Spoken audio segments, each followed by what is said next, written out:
Welcome to Spare Change Radio. Okay, listen. I'm Josh. This is Alan.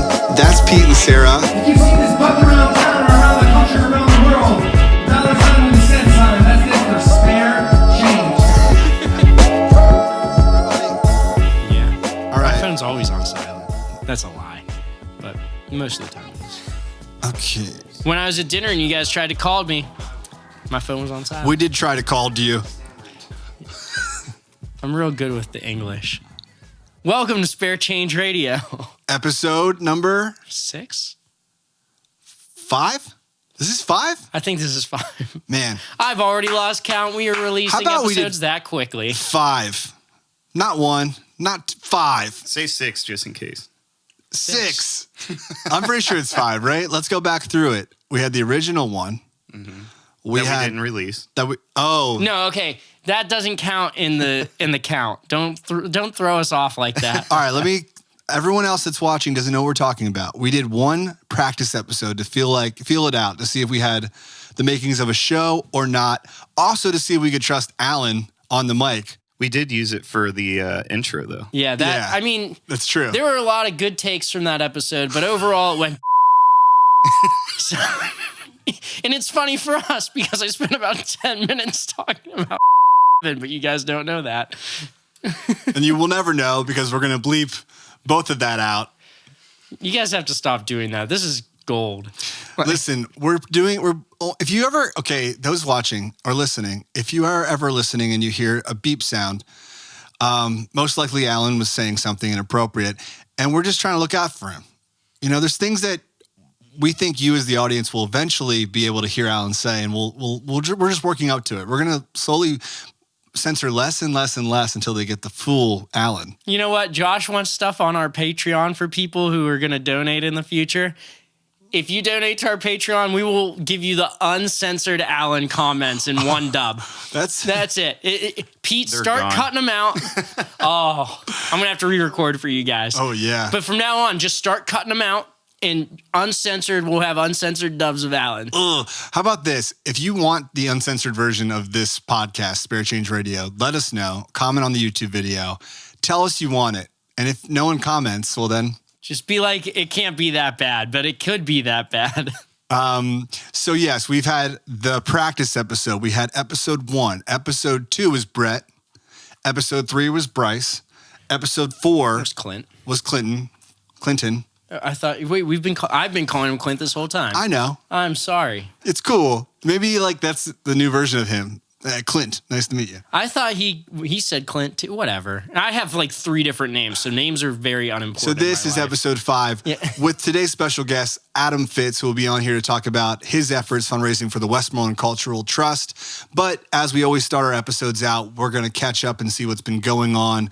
It's only been about a week. But yeah, you guys are going to get this on the every 2-week schedule. That's right. But since I'm going to be leaving for France next week on Monday, we're doing 2 episodes during the 2-week break. Mm-hmm. So that's what's going on in my life besides that delicious Turkish dinner I had tonight. Shout out the restaurant. Istanbul Grill on South Braddock up near Regent Square. Highly recommend. Perfect. We'll edit that down, send it to them. So the other big thing we've been talking about is as we come to a close of this year, what our plan is for 2020 and trying to figure out where do we go from here. Quick recap is that we've changed the model for Spare Change from the old way, which was 1 video for a band and 1 nonprofit and a fundraiser that went with it, to ongoing partnerships where we support these bands long-term. We give them a bucket, they take it on tour, they take it to all their shows, they collect money, they donate to their page, and over time, that money adds up. And that's where you see a band like the Knox Boys go from getting $100 to getting now over $1,000 touring across the country. So we're going to continue that process and build off of it in 2020. And that's what we got together yesterday really to discuss. We had a 3-hour meeting yesterday, which is very nice. Not the norm for us. Yeah, we usually just do it on the fly because we're in different places. We just message back and forth or email as we're working. But and I went to Josh's house. Which is also different. Second time that's happened in 3 years. The actual Spare Change studio where all of the magic happens. Depends what your definition of magic is, but yeah. The videos. Yeah, that's magic too. So our big thing that we worked out was our goal for 2020, which we're going to announce here. Pete, can we get a drum roll? How have we never done this before? Why isn't he on the drum set? Because that would take another camera. And we only have 12. I should definitely use this PreSonus. Yeah, thing. for the drums. Yeah, okay, next time. yeah, we need to bank some sounds in there too. You don't have the cajon tab? So everyone is on today. 2020, the goal is 20 artists actively fundraising, collectively raising $20,000. 20 artists, $20,000 for 20 nonprofits. And that is our goal for 2020. And we're excited about growing it. Right now, we keep saying 10, but there's probably about 6 people that are actively out there with a bucket day after day. And obviously different scenarios for different people. But we want to make sure that that active number of musicians jumps to a full 20, which is not going to be an easy task for us to achieve. It is not. So if you guys know anyone that is a musician and we're looking for a large majority of like a local person who may play alone, play with 1 or 2 other people, but play probably 2 or 3 shows a month. It's about the right spot. Yeah, it's the right spot. Send them our way. If they're, motivated to change their show into something that can help support something they're passionate about without losing money on their end, definitely send them our way. If you know anyone in a more regional act that, they play a lot locally, but they also leave their city and play elsewhere, send them our way. Yeah. And if you know someone who plays nationally, send them our way. So basically, the main thing here is having an artist that feels compelled to do something for a good cause. And the musicians choose the nonprofit they want to support. We can offer causes that we know of if they're looking for one, they don't have one in mind. But really, it's the musician that's driving that partnership. And then we are supporting it with the videos we put out, having them on the podcast, and doing everything we can to promote that this partnership is occurring and hopefully helping raise more money.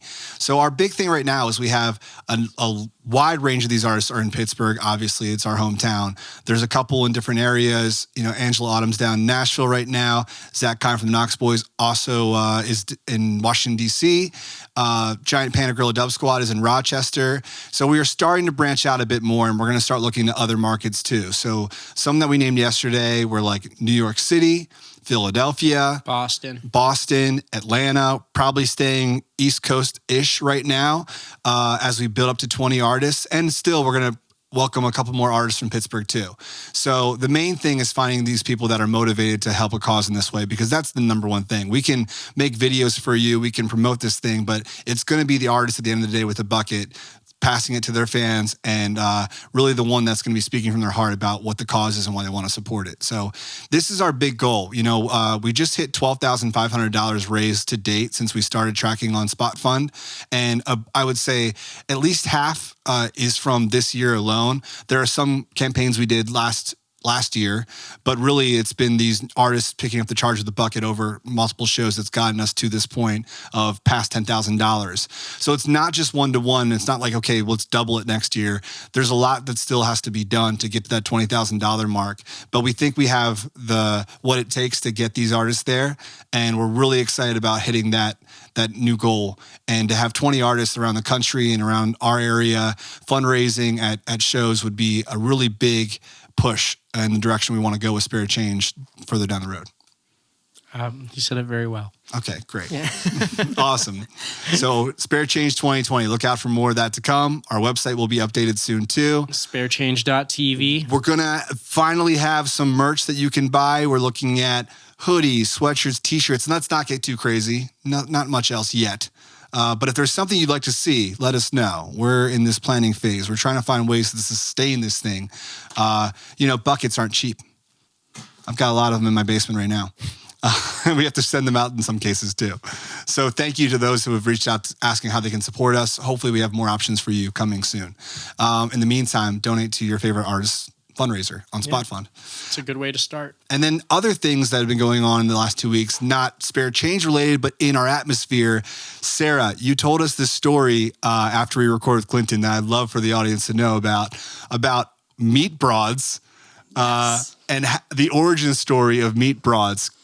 Please let people know what Meat Broads is, first of all. Okay, so Meat Broads is a brand new charcuterie and cheese board business that my friend Brittany Schultz and I started. And it's a kind of a weird origin story.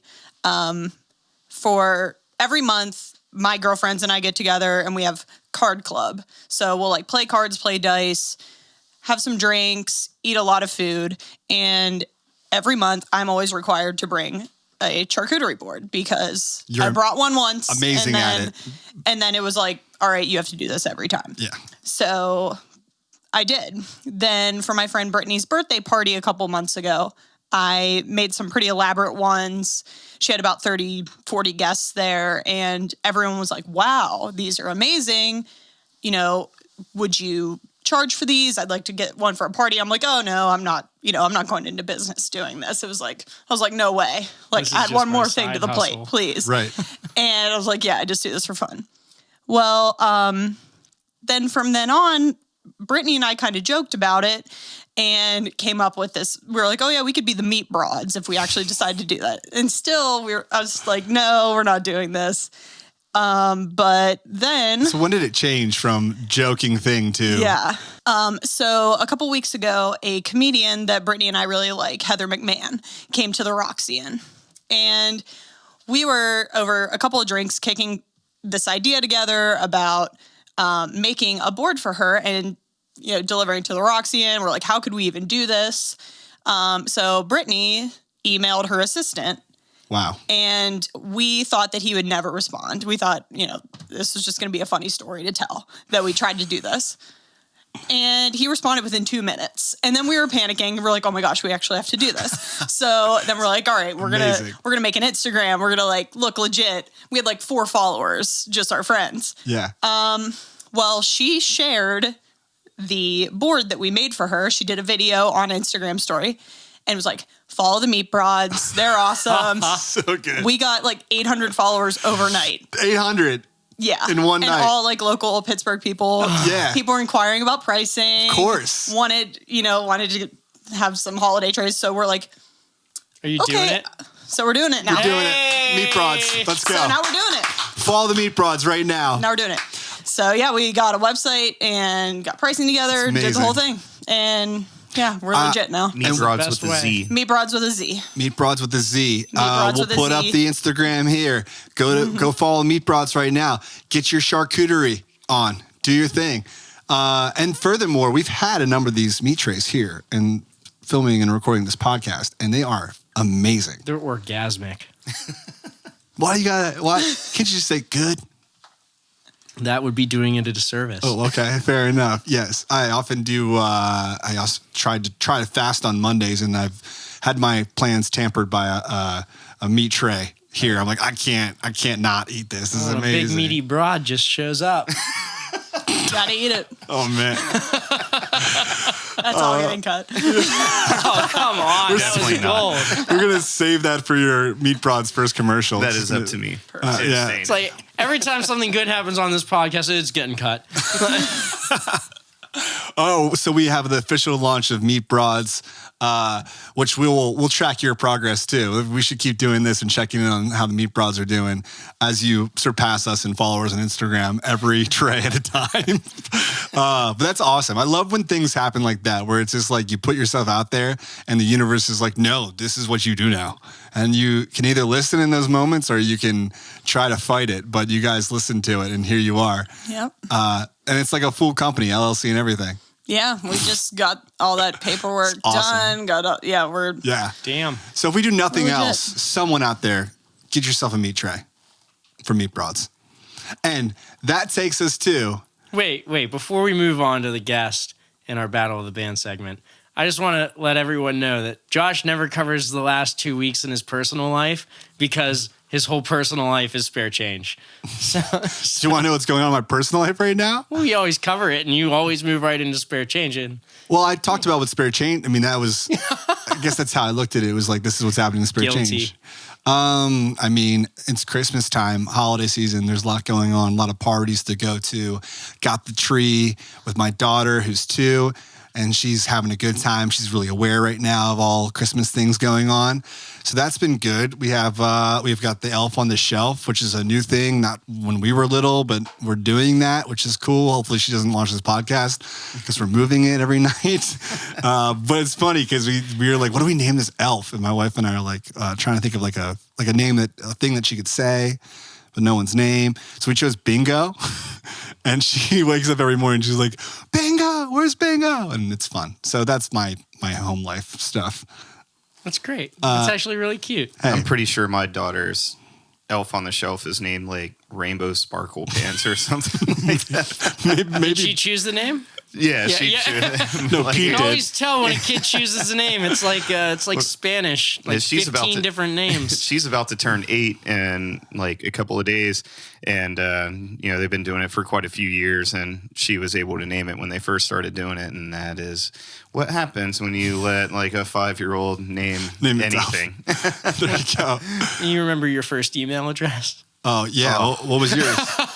Well, my mom saved me. It is just my first name and the first 4 letters of my last name at msn.com. Still rocking at msn.com. Wow. Dude, my grandfather was really hip on like internet early. He had AOL at his house. We didn't even have a computer yet. And he was like, all right, you're going to make your AOL screen name, but make sure it's very protected so people can't identify who you are, which I guess maybe now thinking about it, he was ahead of his time.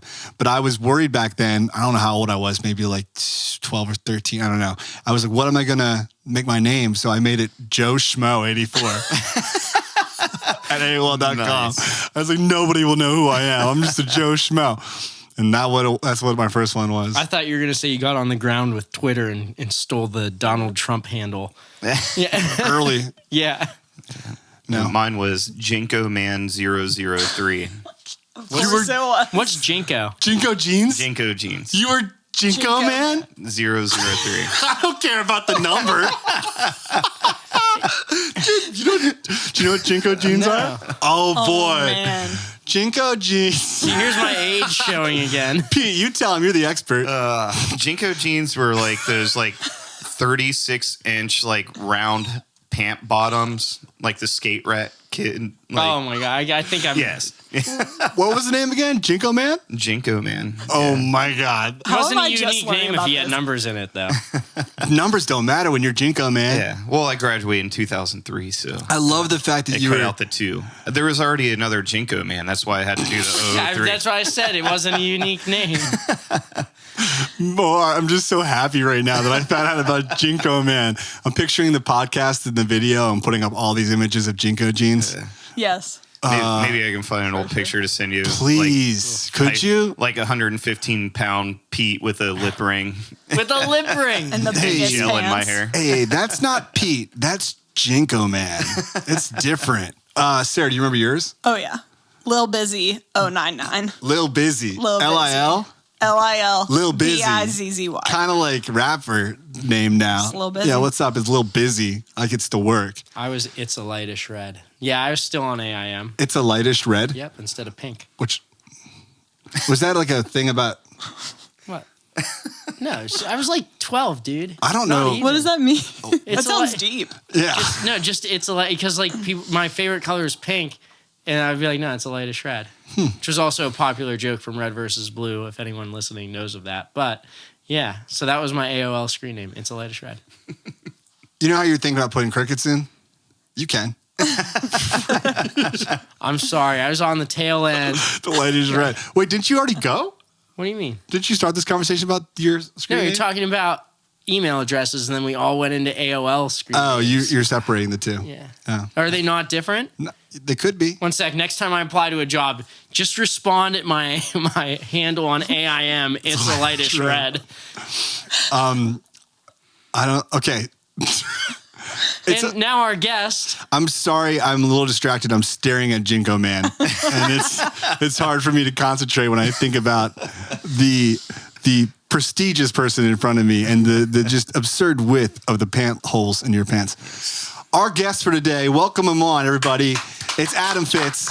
Yeah. So, Adam, do you remember what your first screen name was or email address? I did have an email address that was Be Like Vic, which was a musician I liked a lot. Not Michael Vick. No, not Michael Vick. Michael Vick told me I looked sharp once. This was the 90s. Okay, Yeah. cool. Yeah. I didn't know if you maybe were just a big football fan or something and No. you were just, okay. He's a dogfighting fan, Josh. That's right.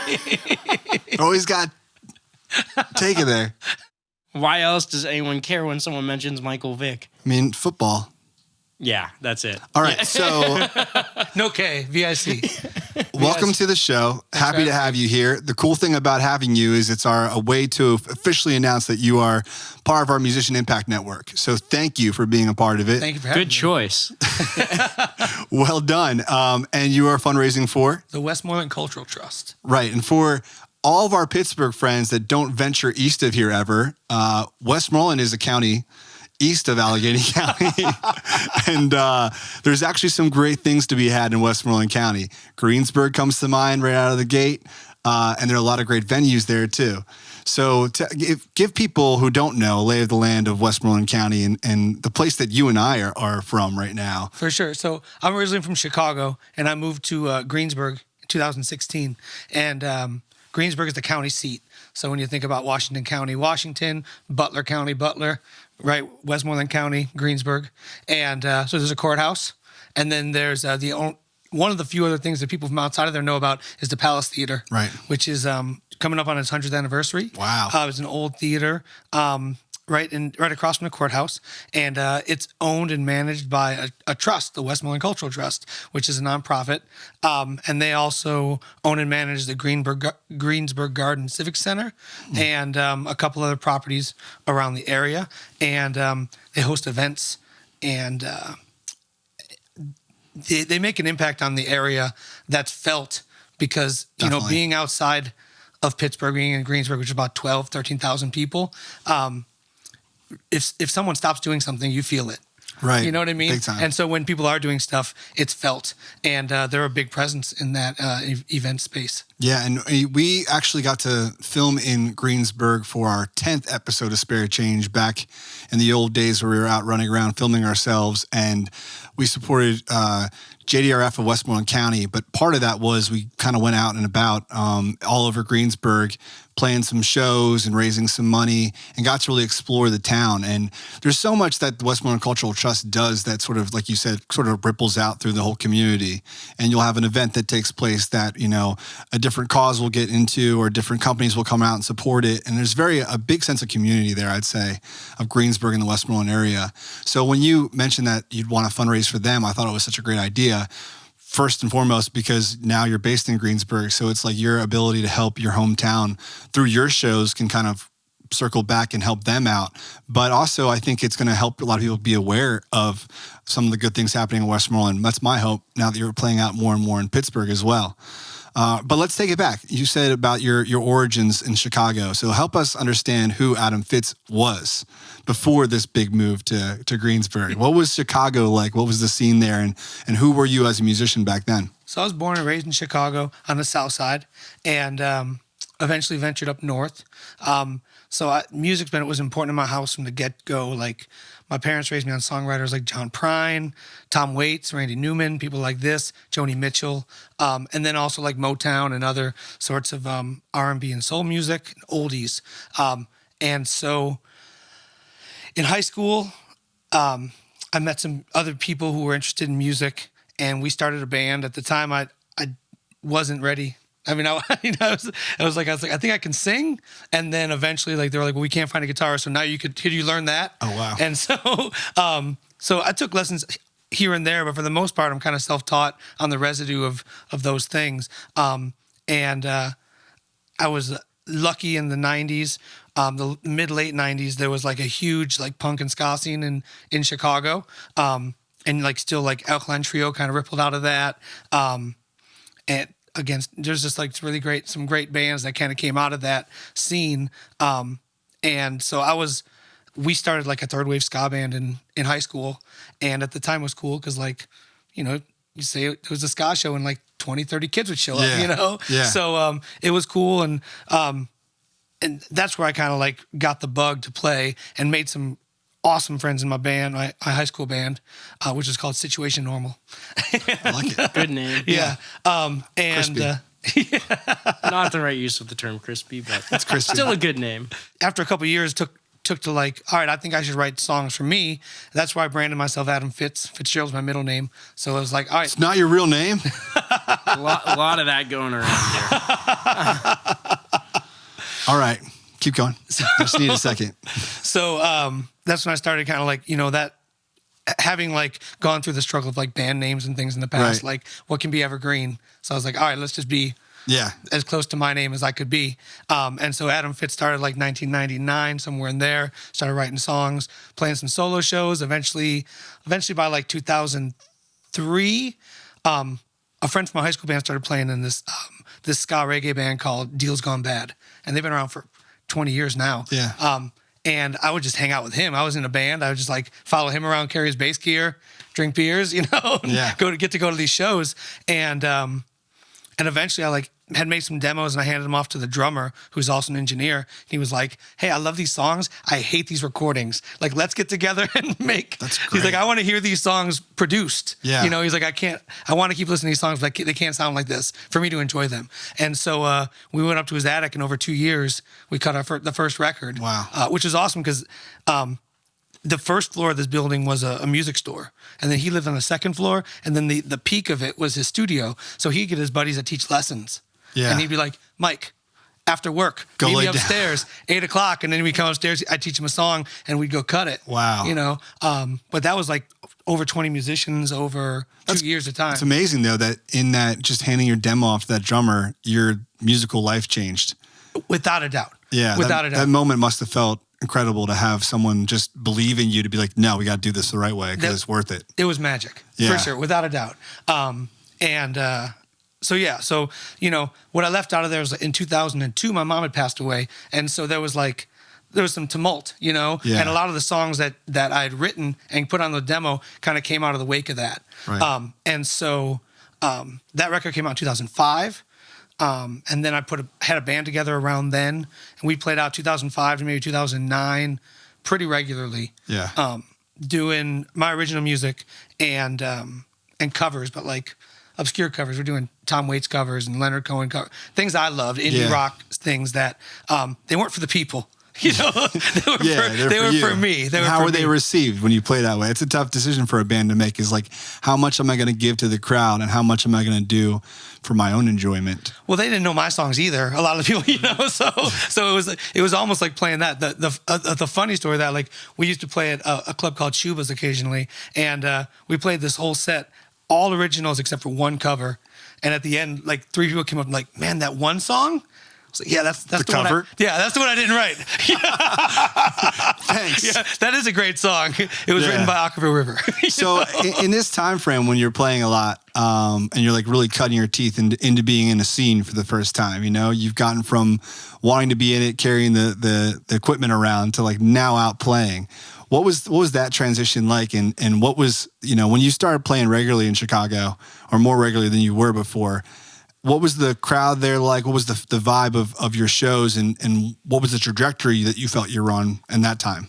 So I definitely I speak about this a little bit. Like, I feel like I definitely was coming from an entitled place where I thought I was really good at songwriting and performing.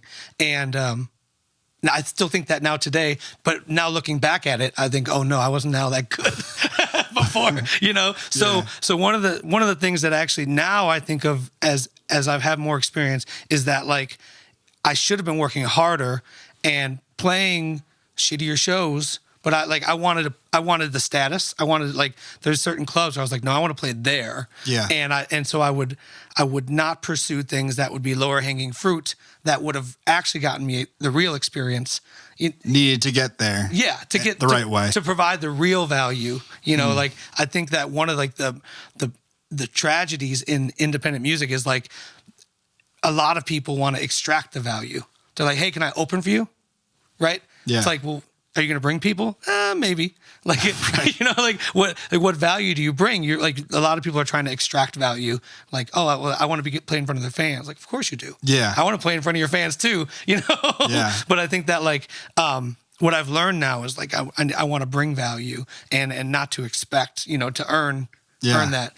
So anyway, like, I got lucky because I ended up doing like a couple of these like kind of shows, like playing to bar regulars, and I had met friends. So I was also working in an independent record store. Mm-hmm. And so I was building community that way. And I was going out and supporting different bands. And so, like, again, building community. And then I'd had a couple lucky breaks where, like, I was emailing these clubs, or calling them or bugging them, like, hey, can I do something? And they're like, no, you know, it's better. It's worse than no. It's like, no, you can't. Like no response, you know. Like, I mean, like trying to figure it out. I'm like, you know, emailing like a WAV file to somebody, be like, hey, check out my demo, and he's like, bro, I can't even open this. You know, like this is huge. It's you know, 1999. I don't even know what a WAV is. But I got lucky because like I ended up having people vouch for me. Like there's people that I respected that I built a rapport with, and they're like, hey, come open this show. Yeah. You know? And so I feel like eventually I earned that spot to be there and support other people who are bringing value. And just always like, you know, everything you every step is a step towards more community and towards the next thing and getting better and experience. So I racked up a lot of experience. That kind of had its arc. We started another record in 2009 maybe, and like right at the same, a couple months later, the guy who was engineering it and drumming on it was on his bike and got hit by a semi truck. Yeah. Wow. So like that record eventually came out 2013, I think. Oh, it still came out. It came out. It did. Was he okay? He's okay. I mean, I think he has to finish the album. I didn't know if they finished it without him, Alan. No, he didn't want to say there's it. irreparable They finished damage. The Crow. They finished Fast and Furious 7. It was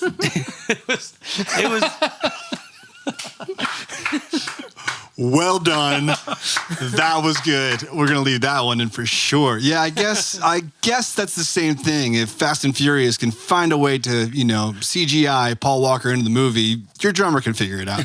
So I mean, he ended up. It hurt him really bad. He broke both his arms. Oh my gosh. And he's a drummer, a graphic designer, an engineer, a sound, a saxophonist. Like his arms are everything, right? And then, even still to this day, when he plays drums, like he wants to hit a rack time, it's like he can't extend his arm more than that. So I mean, that's his path. He's a good buddy. He's doing fine now. But that was side railing for everybody, you know. Yeah.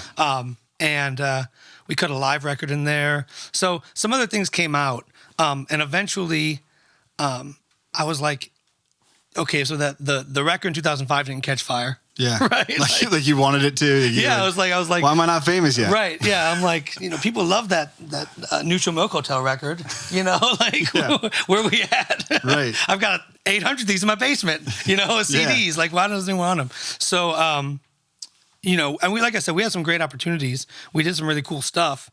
But it didn't catch fire. Yeah. And then the live record, you know, it was all like, and so eventually I was like, all right, like what's next? Like what's success then? You know? Right. And so I kind of flipped it and I was like, all right, so now success is like, how long can I do this for? Because it wasn't fast, right? Yeah. So now it's like, all right, to me, success is like, because I just watched people fall off playing music. We talked about this the other night. Yeah. Like, man, if you played in a high school band or right out of high school, you're looking at like such a small percentage of people that are still playing music. You run across them or call them, hey, what's up? You still play? No. Yeah. You know, but it's usually not no. Usually it's like, well, man, you know, it's on the wall. The guitar's on the wall. Right. Sometimes I'll pick it up, play it for my daughter. Right. You know, the funny thing about what you're describing is it's like, when you look back at your musical career from whenever you started to the point you're at right now, and you think back through all of these chapters of that career, you know, before you played out, carrying the guitar case, meeting the dude who plays drums and recording the songs upstairs with people running up and down from music lessons, to actually being out in Chicago and gigging and stuff, to making these albums. If you wrote it out like step by step, everyone would be like, that sounds crazy. I never would want to do that. That sounds like a crazy journey ahead of me. But the funny thing about it is like, either way, life is going to occur. Right. And either you're going to pick up the guitar every day and do it and let that lead you to that future version of yourself musically, or you're not. Right. And that's the magical thing about it is, from my perspective, having played guitar now like 20 years, is like the people I've met, the conversations I've had, the experiences that have come from just this relationship with music have been astounding to look back on now. And even hearing you talk about the Chicago days, it must be pretty wild to think about all those chapters that led to this moment. Even though maybe the spark of fire of that first album that you hoped for didn't happen, God, don't you have a body of work now that you can look back on and be like, wow, I'm here because of all of that? Oh, without I mean, each one of those things, good or bad, led to some cool stuff. Yeah. You know, and like I used to think of like a big success, you know, like a windfall of something, and like kind of around that same time where I flipped and I was like, cool, how can I do this for as long as possible, right? Another thing that changed for me, and I feel like we might have talked about this in the past too, but you know, music as a general would be a tree that you nurture, and every once and again it gives you a fruit. You know, like, hey, we got to open for this band. Yeah. Or we got to like, so-and-so played our song, you know, like Something cool happened. Yeah. And one of those things probably isn't going to change the trajectory of your life. Right. But there's really nice to go back and when I can be like, yeah, remember when I got to like open for the Sharon Jones and the Dap Kings? Yeah. You know, like that was cool.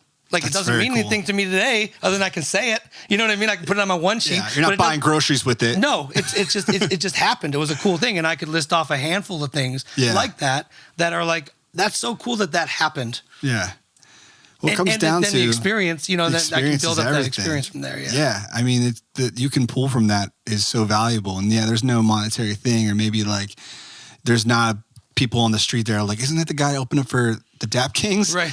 Yeah. One time. Yeah. But it's also funny too how sometimes it comes full circle. And you know, strangely enough, when our band was kind of like playing out regularly, our big thing is that we got to open up a number of shows for Rusted Root. Oh, nice. And playing in State College, we got a chance to open from them on Tussey Mountain, this big like ski resort. In the summertime, they changed to a concert venue. And it was great. It was a fun show. It was cool. Didn't think much about it. It's been, gosh, I don't know how long since then. Maybe it's been almost 10 years now that we're heading to 2020. And so recently I was at Penn State and catching a band at the Rathskeller. And the singer I just said hey to, and on a set break, I said, hey, it sounds really great. And I said, we were talking about the Skeller. I was like, yeah, we used to play here. He said, what's your band called? Table 10. He was at that show. Right. That was his first concert ever, was us opening up for Rusted Root. Yeah. And like, again, you don't know how you've affected people out there. You know, I don't even know that Rusted Root would know who I was today or anyone else would remember that show. But for that kid at that show, that was his first concert forever and ever. Amen. And so that's the thing that's funny or just kind of, I think, cool about music is you'll never know. And every now and then you do get a fruit from the tree that will recognize all that effort that went into it. For sure. And to me, that's the nourishment to keep going. That's right. like with those days where you're like famished, you know, you're like, oh, but these are some cool things I can go back and pull from. So as we're learning about you, I realized we jumped right past our Battle of the Band segment. So I thought maybe we could now, as we have the backstory in place, let's figure out where you fall in the lines of a couple artists we threw out to our audience right now, and we'll see how you and we all decide which is best, and then we'll continue the story after we have this Battle of the Band segment. Does that sound good? Yeah. See how we just segued? We just roll right. Is that what you were tapping me for? No, that was not what I was tapping. Did you have a question? Yeah, I did, but I can wait to open it up after Battle of the Bands. You open it up. Don't forget it. Okay. All right, so... oh, my headsets aren't even on. Yes. All right, I'm here. We're doing Battle of the Bands. We're doing Battle of the Bands. Josh forgot. I did forget. Okay, Sarah, who is our first matchup? First matchup, Biggie versus Tupac. It doesn't get more old school rap battle than Biggie and Tupac. It says a lot about a person where you fall on the spectrum. Both dead.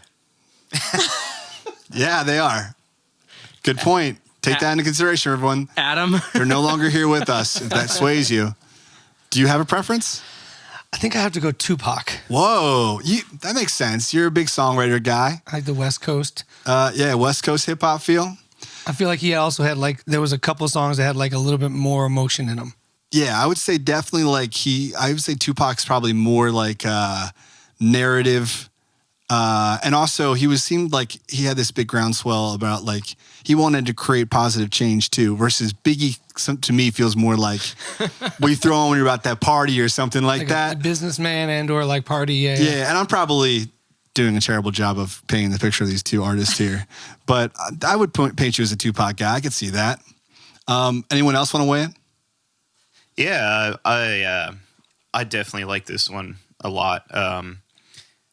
Mostly because I love both of them so much. But do you?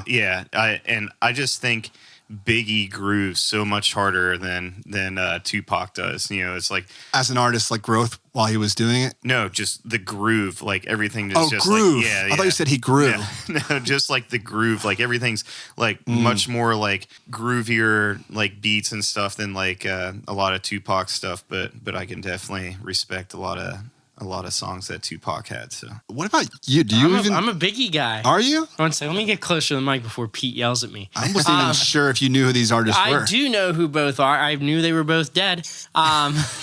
Yeah, I am a Biggie guy. There is the song "Old Thing Back" that is by the Notorious B.I.G. and it is so crass, and it is so witty. I love that song. Like, if you guys get a second, go listen to Old Thing Back. Don't listen when your like parents are around because it is.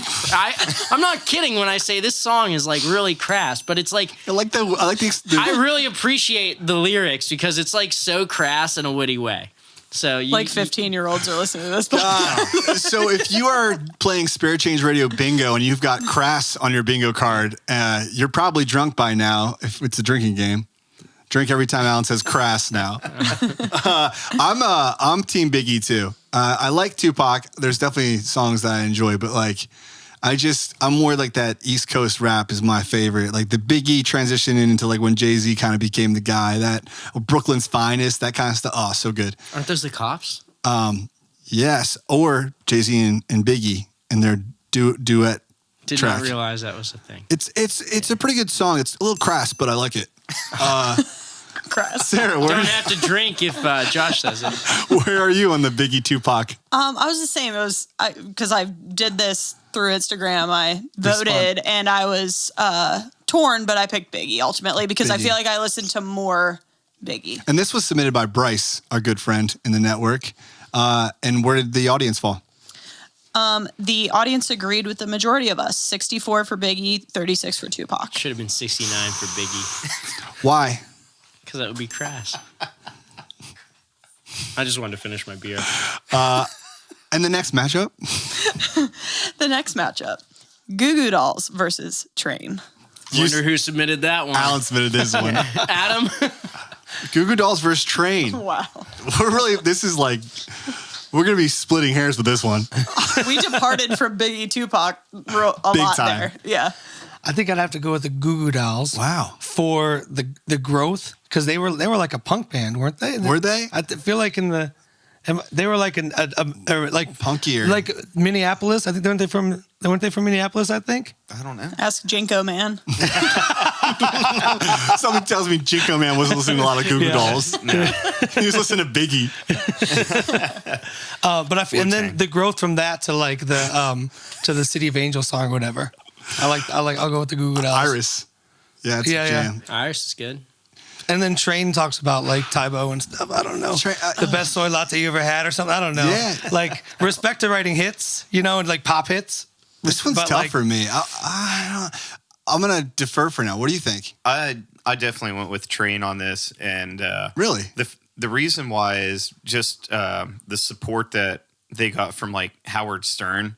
Like it was like if it wasn't for Howard Stern, Train would definitely not be where they're at right now at all. Period. And Hot takes. It was the first time I ever seen a cajon. Was Really? a Howard Stern performance with Train. Of Train. Yeah. That's actually probably Howard Stern's how I've come to respect Train more. Yeah. If you had to line these bands up, I'm sorry, I don't think I can pick one or the other. Neither is like really making me say definitively I'd choose. I like both bands. I'll be honest with you. I respect Goo Goo Dolls and their catalog, and they had some serious jams. I mean, Slide. That's a hard song to compete with. Period. But Train.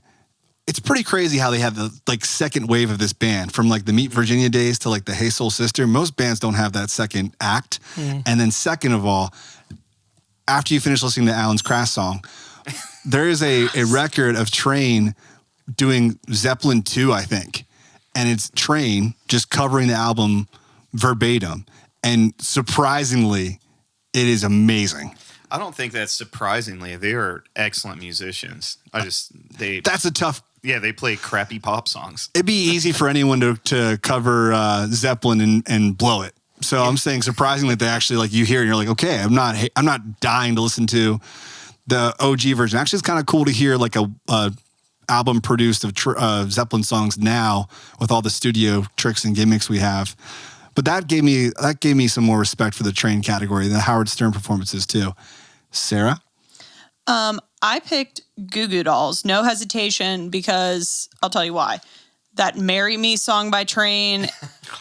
I do a lot of wedding videos. Oh, wow. I film a lot of weddings, so like it's a lot. Yeah. It's a lot. So I've heard it a lot, and I hate it with a fiery passion. Fair. So other than that song, I might have picked Train, But that one because they had some hits in the day. But Goo Goo Dolls. Did you say what yours was? No. All right. It would be Train, though. It would be Train. Yeah. Really? The reason I had this matchup was because I saw both of them at the same concert over the summer. That's a good way to And do it was a very good concert. Who opened for who? There was definitely someone before Goo Goo Dolls and Train, but then it went in that order: Goo Goo Dolls and then Train, because it was Train's hometown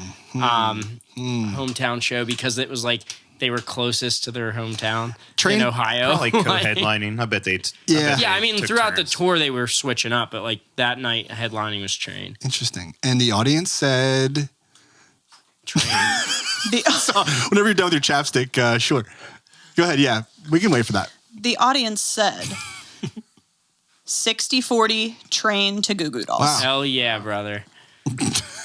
And the last one, is this the last one? We have two more. Okay, cool. Alan voted from every single one of his Instagram accounts. Train. Just on that one. The third one. This was an intense one. Nirvana versus Pearl Jam. Ooh. Shots fired. I'll go first. Nirvana. Okay. Why? I hate Pearl Jam.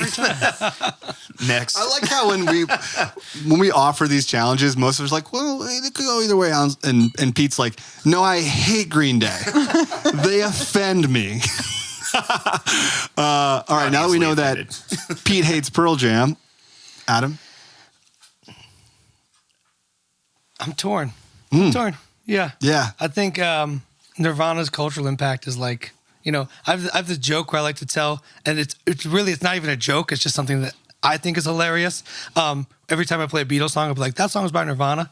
I don't know why it's funny, but it's hilarious to me. It's like there are actually a lot of similarities. It's basically the meme of like, I'm going to tell my kids this was Nirvana, that. Like that's that meme. It just in real life, IRL. But it's like not funny. But the thing about every once in a while, I'll get one like laugh from the crowd when I say it. But I think like if I was going to play a song, I'd rather play a Pearl Jam song than a Nirvana song, because I think that it would go over better. You know? I can agree with that. It's really hard to sing Kurt Cobain and do it justice. I find you can't sing Kurt Cobain and do it justice, because then you really are showing how bad of a singer Kurt Cobain was. I thought you picked them. I did, but Kurt Cobain is not a good singer. I think he's a good singer. Well, I mean, like he did something special to himself. He did something that was. I feel like he's. I mean, not technically good. Bruce Springsteen's not a technically great singer. Yeah. Neither is Bono. No. Do you hate Bono? Yes. I'm starting to figure out which artist Pete hates just by knowing if they're annoying. Do you hate Kanye West? Yes. I think this one I saw pop up and I was wondering where I would choose. It's tough for me because I definitely am with you and like I respect Nirvana's cultural impact. And Nevermind is a fantastic album, and they've had some other jams on top of that too. And I get that I'm looking at this from like way high level, and there are hardcore Nirvana fans that would probably be mad at me right now. But I think for me, it's Pearl Jam. I don't know. It's the same thing with like Paul McCartney and John Lennon. Like right now, I would probably, when I was younger, I'd probably choose John Lennon. And if it was in the Beatles, I'd choose John Lennon. But now I choose Paul McCartney, because sometimes it's harder to be the guy to stick around and create a whole entire I think career. that longevity is huge. Yeah. That's what I thought about Pearl Jam, because like they put out that Backspacer record, and like there's a song on it called The Fixer. There's like they're still showing growth. It's not really a fair competition. It's not, because you can't talk about. I mean, you can't talk about Kurt Cobain's more recent work, right? But it would be amazing to hear what he would do now. Like that would be absurd. for sure. And I'm sure it would be incredible. It's so hard when you have a band that has a small body of work, and then a whole catalog of being relevant for decades and decades and decades. And I like Eddie better. That's why when I sing you that matchup, it was Alice in Chains. Yeah, I changed it. Yeah. And if it would have been the other way, I would have went Alice in Chains. Really? Yeah. Over all of them. I need to do some more Alice in Chains research. Yeah. The original band, not the one with the new singer. There's no Alice The new in singer's Chains great. with the new singer. He's great. I don't like it. We're not surprised. Jinko Man doesn't like it. Don't worry, this won't become a thing. And we'll be like, hey, Josh Allen, I don't mind. Jinko Man. You're like, it's who I am. And the last matchup. Oh, wait, what did the audience say? The audience was 50-50. Wow. Another 50-50. Those are rare. Mm-hmm. I didn't really know either of those. I knew of Nirvana. I don't know any other songs. I picked Nirvana. Yeah. So. Yeah. Fair. You got to think of the Dave Grohl factor, too. I mean, Again, in a positive or that's- negative way. in a positive way. Always positive. Because we're talking about longevity as That's well true. with Pearl Yeah. Jam, and it's a different thing, but For with sure. what He Dave was Grohl able to always new order does. from Joy Division. Yeah. He had very few lists of people that can go from the old epic band wow. to the new thing. Rapid fire. Pearl Jam. Foo Fighters. Foo Fighters. Foo Fighters. Foo Fighters. I'll go Pearl Jam. Interesting. Changes things. What about you? Foo Fighters. Hey, all right. What's the last matchup? Last one. Avett Brothers versus Mumford and Sons. Guessed. Avets. Really? I'll go with the Avets, yeah. Interesting. Okay, how about you, David Josh? Brothers. I'm Mumford and Sons for sure. I respect David Brothers, but I just every time I see him, I think about the Property Brothers. I'm sorry, I said it. I'm like, all right, which one of you is going to sell the house? Which one of you is going to fix it up? Have you watched the documentary? Which one? The So Avett good. Brothers, not the Property Property Brothers Brothers? documentary.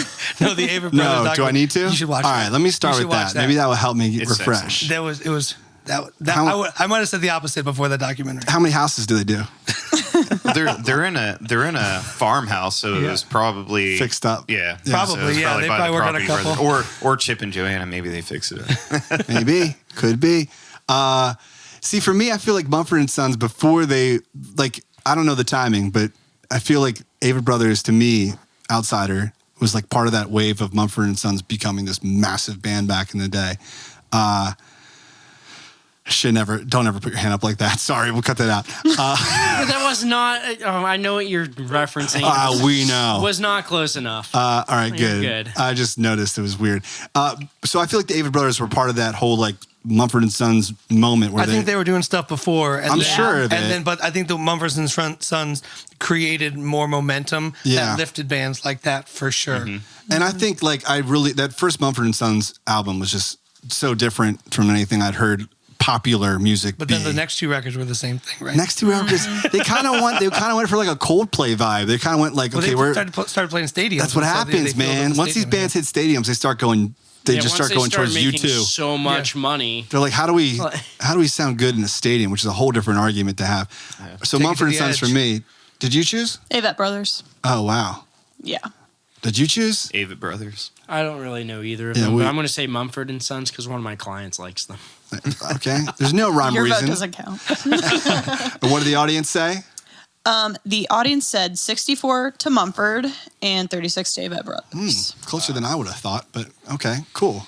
Yeah. That concludes this week's episode of Battle of the Bands. Stay tuned for more of those in the future.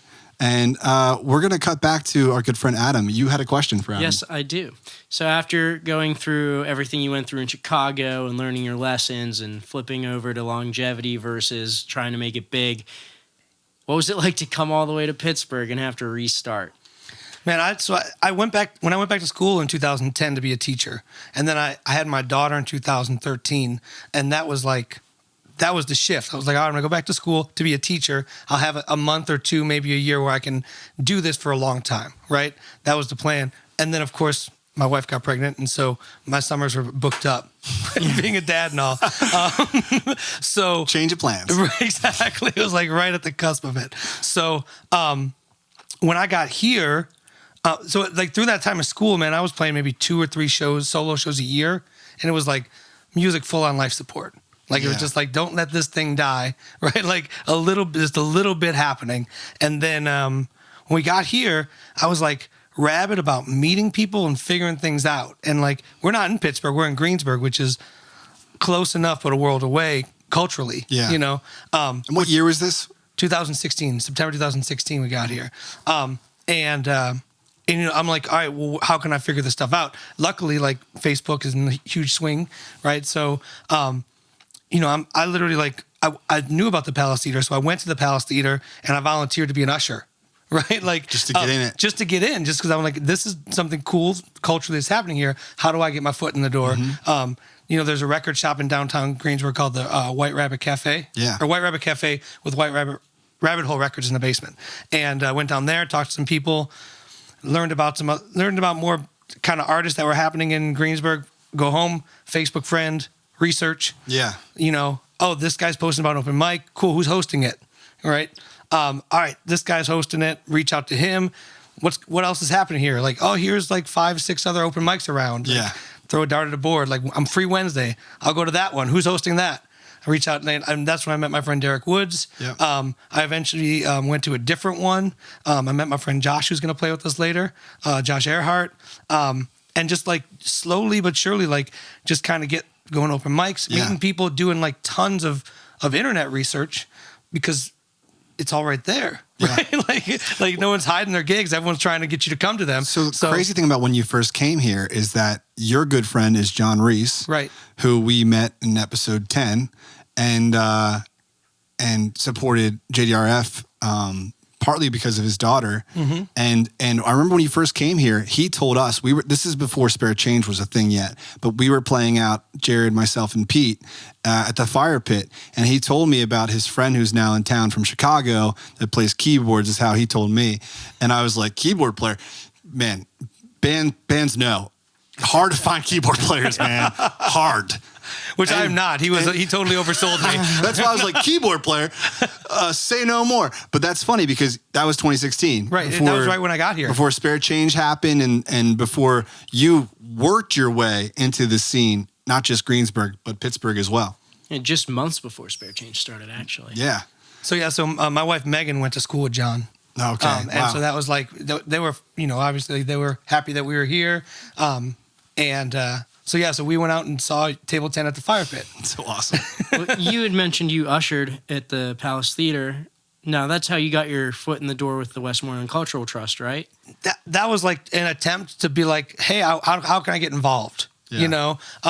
And so I did. I did maybe like 8 shows there. I saw Paul Schaffer, Buddy Guy. Yeah. Which is funny. Like the local band Black Cat Moan opened up for Buddy Guy. So like, so I became friends with those. Not that night. But like down the road, I became friends with those guys. Like, it's just cool the way, you know, we kind of talked about how things kind of tumble and the snowball gets bigger. And so much of that networking and working your way into a scene, I'm sure that a lot of that came from the things you had learned in Chicago, just how to like meet people and talk. Yeah, but there was like, desperation is not the right word. There was a fire under my, you know, at the time I was in my late 30s. Here, like when I got here, when I got here, I was like, an urgency. That's the word. Yeah. There was an urgency because I'm like, in Chicago, I had 36-year-old friends. Yeah. You know what I mean? Like I had friends that I had for 20, 30 years. Yeah. And I'm like, here, I'm like, I don't know anybody. And it's like, how do I make the best of this opportunity coming here? Like, I need to meet people. Like, I need to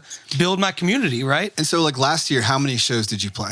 Last year was about 60. Which is a lot. A about lot. 60. So 2016, open mics.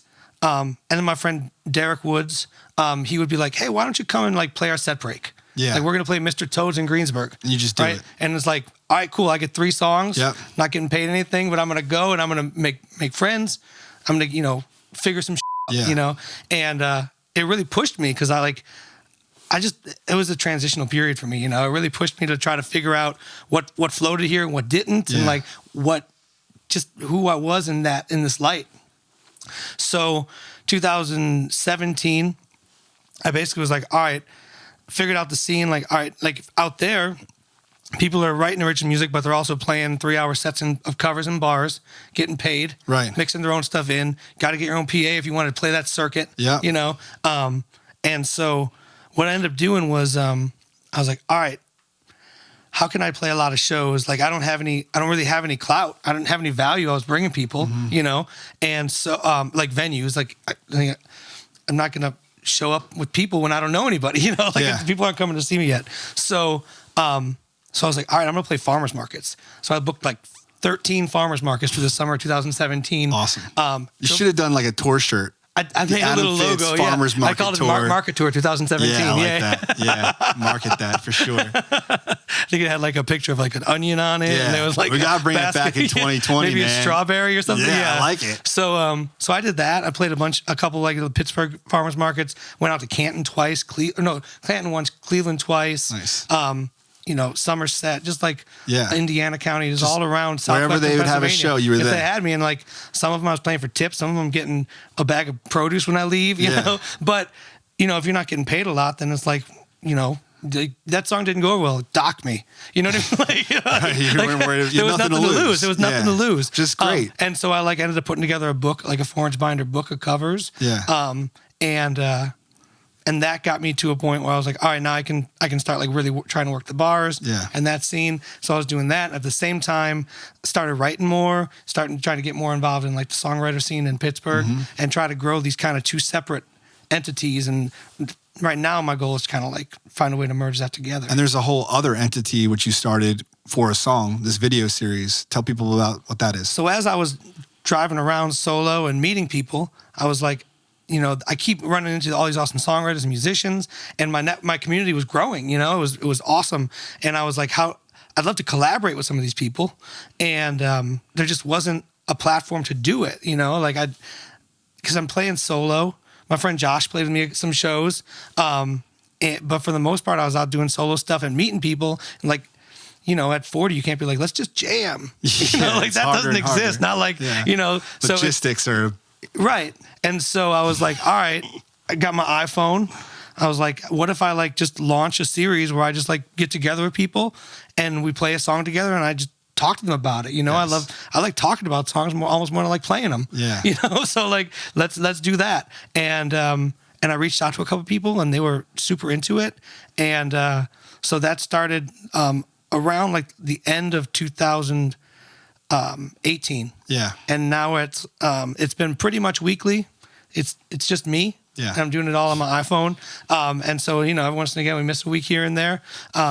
But coming up on like almost 60 episodes. And that's where we sort of reconnected, was you had me on your show. You were like maybe the third guest. And that was it was so cool to have, you know, I'd met you out when we played the Fire Pit and then just knew of you out and playing and just watching from people's content online. But then we reconnected and I got a chance to be on your show, which was really cool because at, you know, that time Spirit Change was starting to pick up steam, and you know, I just love seeing people, whatever they're doing, out there trying to create something and make something of it. And you know, that really showed me that you had your mindset on really doing it, not just, you know, there are a lot of musicians out there that, you know, like the old friends from high school that play once a year and they're a musician, and I'm not taking that away from them. But when you're playing 60 shows and you're putting together episode after episode of this video series just to further this discussion and you know, without any, you know, foreseeable, there's no victory lap to be had. Again, your goal now is longevity. Right. And that both of these things are your music career and the video series are mapping to that longevity. So it's cool to see from an outsider perspective, you really living what you're saying and this new Pittsburgh, Greensburg version of you from the learnings from back in the day. Yeah. Where in Chicago, you know, you probably would have a different mindset. Maybe not that urgency that you had when you came here, because back then it might have been like, well, it's inevitable. This is going to happen. And this version of you now is like, well, I have to make it happen. Yeah, it's funny, like the clock, like when you have kids, the clock that starts, because like when you don't, you're like, oh, my 5-year plan, and then after 2 years, you'll be like, well, 5 years from now, you just keep hitting the reset button. But once I feel like for me, once I had a kid, and I was like, well, in 5 years, she's 10. Yeah. You know what I mean? Like in 5, like, and so like there is an absolute marker on it, and like I don't know if it was that or coming here to Southwest Pennsylvania and like not knowing anyone and feeling like I had nothing to lose. Yeah. You know, like I don't know what all those different things are, but the crazy thing is that like, you know, now I'm fighting for time because I'm balancing my day job. I'm a teacher, and then playing gigs and being a parent and trying to film videos. But without being a parent, I don't think I would have gotten that urgency to do it. I don't think I would have. I don't think I'd allocate that time. Yeah. You know, I think that the time restraint is the fire. Totally get that. From parenting perspective, it makes every hour you have free to do something that much more important that you follow through and do it. Otherwise, you lose days. Yeah, for sure. For lost hours. So in the spirit of Forest Song, we have you here today, and you'll be playing a song for us. That's right. Tell us about the song you're going to play. So I just finished it. It's called The Same Fall. I'm like super into podcasts right now, so I'm really happy to be here. Thank you for having me. So I'm obsessed with this podcast by a guy named Brian Koppelman. He has a podcast called The Moment. He writes for the show Billions, and he wrote the screenplay for Rounders. And he had Ed Norton on when they were talking about when they made Rounders and all sorts of stuff. And at some point, Ed Norton said, you know, is this and that, and a couple things across the same fall. And I just love that. Yeah. I love that strand of words, the same fall. And so then I like started kicking around ideas with that, and you know, over like maybe 4 days, a couple weeks ago, I was like, you know, I think I got it, and then I didn't, and I kept going at it, and then a couple of things clicked in place. I was like, nope, that's it. And like the next night I went to an open mic to play it, and the night after that I played it on Club Cafe stage, and I've been playing it almost every show since, and I thought it'd be a great opportunity to document it. And who you're playing with today? Today I got well, Pete's going to play drums. Yep. My friend Josh Earhart, who plays with Trailheads and a couple other groups, and Eris Paul Band. He's going to be playing bass. And then Alan Jetto, who's a wonderful songwriter in his own right, is going to be playing some electric guitar. So you're playing with Josh and Alan. But not you two. Not going to be doing well if it's me. Yeah. Do you normally play with other people, or? I don't, and that was the genesis of For a Song, was like, how do I get to play with other people and in an intentional way? Like, how can I get someone to spend an hour with me? You know? But I have done like, I did like a trio show with Eric George and a guy named Josh Cruzan, maybe about a year ago, and that's a 2020 goal, is to try to put that together, you know. So just before we close it out, you're new to the Musician Impact Network with Spare Change. You played your first show last Thursday. I did, yeah, at the Palace, behind the Palace Theater. Okay, how'd that go? It went well, man. It was the Luminary night, and I played last 8 to 9. So there was like transient, you know, people kind of trickling through the alley in a 35-degree weather at 8 o'clock at night. So you know, a couple bucks in there. To start. The change rattling around. Now, was that a WCT event? Because I know they help organize a lot of events throughout Greensburg. It was in conjunction with the Downtown Greensburg Project. Oh, awesome. Wonderful. Yeah. Also great people. Shout out to Jess and that group. Yeah, so you're off to the races now. You have the bucket with you at your shows. So if you see Adam out and about and you see his bucket, you know that any dollar that goes in there is going to go to Westmoreland Cultural Trust. Great group in Westmoreland. We're excited to have you here. And we just announced before you came on the show that we're going to have 20 artists in 2020. Then we're going to work together collectively to raise $20,000. So we're happy to have you as part of that goal. And we're going to do everything we can to help you raise a good amount of money for Westmoreland Cultural Trust. I'm excited to be part of the network. And it starts tonight, which is great to have you here to announce it here on the show. So before we head to the music portion of our show, Alan, anything you want to leave our guests with before you're in France? One, I want to give you all, I'm very disappointed in all of you because I finally got around to listening to episode 3 with Bryce. After, one, I apologize to all the listeners for not leaving you with random advice last episode in episode 4. But then I listened to episode 3, and Josh was like, does anyone want to leave something random? Both Pete and Sarah, silent. And then Josh, instead of leaving them off with something random, he went on like this 1.5-minute rant about going and doing something great for other people. And like, that's just not how you tell people to make sure that they go waterproof their shoes. This has been Spare Change Radio. Waterproof your shoes? Yep. It's a good thing to do in the winter. Okay. You heard it here first. So real quick, I know you just signed off. I don't know if you thought that was going to work or if we were going to cut there, but you're going to be in France. So we might have to have... I was just going to breeze over that fact. Oh, I just want to say, we're going to have you call into the shows and stuff, but we want to also make sure that we have you leave everyone with your words of wisdom, even from France. So, I can, make sure to do that. We're going to continue that too. Without further ado, Adam Fitz and his band playing... The Same Fall. The Same Fall. Thanks for tuning in. We'll see you next time on Spare Change Radio. Don't forget to wash your growlers. Have we learned nothing at all across the same fall? The syllabus did not describe these lessons, but you made it back from break with the pills they'd have you take, though you swore that you'd be just fine without them. Men who are not like me, men who travel like, they're not out here hauling the baggage tonight. And all of these sad songs, they go on too long. And all of your nightmares, they got you all wrong.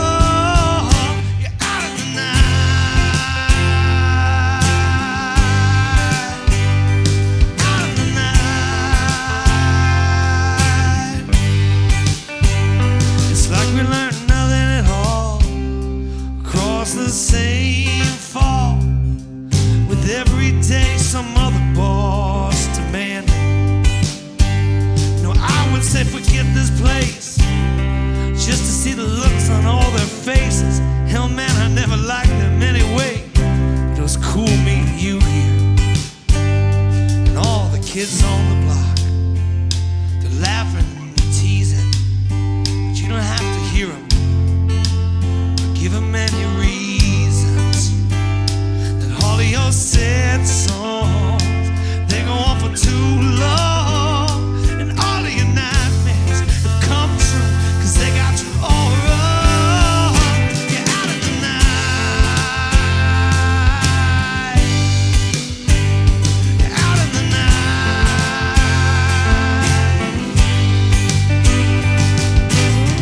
The late night diner with the country radio, a long, long time ago. Your headlights pointed to the place you should have stayed all alone.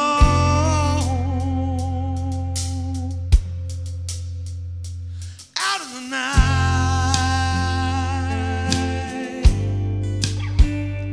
Out of the night.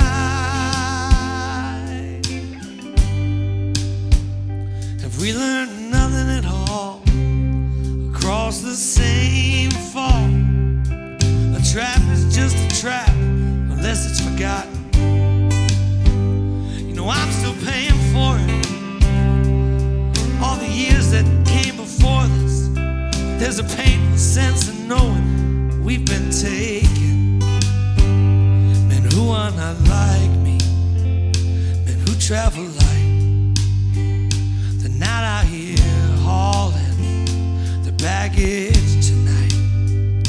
And all of your sad songs, they go on too long. And all of your nightmares, they got you all wrong.